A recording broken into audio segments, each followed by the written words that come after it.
Hello, my name is Amanda Grice, and I am doing my presentation on the acting out cycle. The acting out cycle was first created by Jeff Colvin and Hill Walker at the University of Oregon. The acting out cycle is a cycle that occurs during behavior issues within the classroom.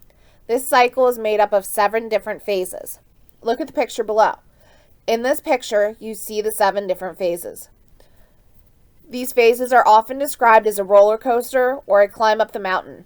In this video, we are going to look at each of the phases and what the teacher can do to help prevent and identify each of the phases. Your first phase is called the calm phase.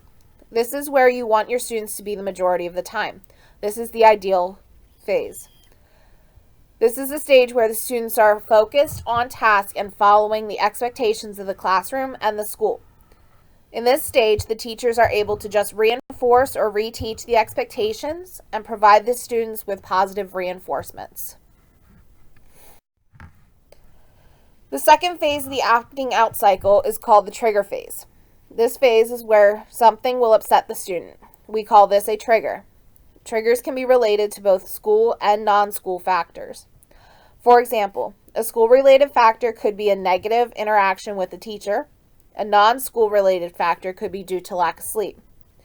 If the students move into this phase, the teacher needs to intervene to help the student figure out a solution to the problem before they become too agitated. The teacher will help the students problem solve and develop a plan to handle the trigger better the next time it should arise. The next phase is called the agitation phase.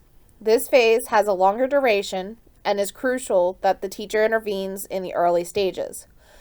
In this phase, students are often unfocused and disengaged. There are a few different ways that this can be seen. Students could be tapping a pencil very fast or sitting apart from the group.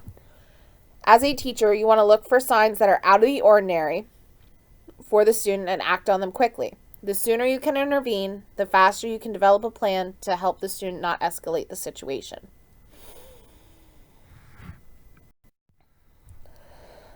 The fourth phase is called acceleration.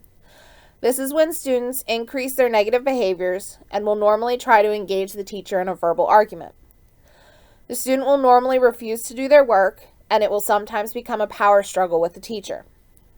In this stage, teachers first normally recognize there's an issue. The best thing for the teacher to do is intervene. The earlier the teacher can intervene, the quicker the student will de-escalate. There are a few ways that the teacher can intervene in this situation. The teacher can work with the student and chunk the work to make the task less daunting. Another way a teacher can intervene is by not engaging in the power struggle. Sometimes, in order to avoid escalation, the teacher must allow some inappropriate behavior as long as it is not harming anyone. The next phase is the peak phase. During this phase, the behaviors will worsen and sometimes will become out of control. If the student gets to this phase, it is almost impossible for the teacher to intervene. If the student enters the peak phase, teachers need to know how to react and handle the situation so that everyone remains safe and calm. Once the peak phase has passed, the students will enter a phase called de-escalation.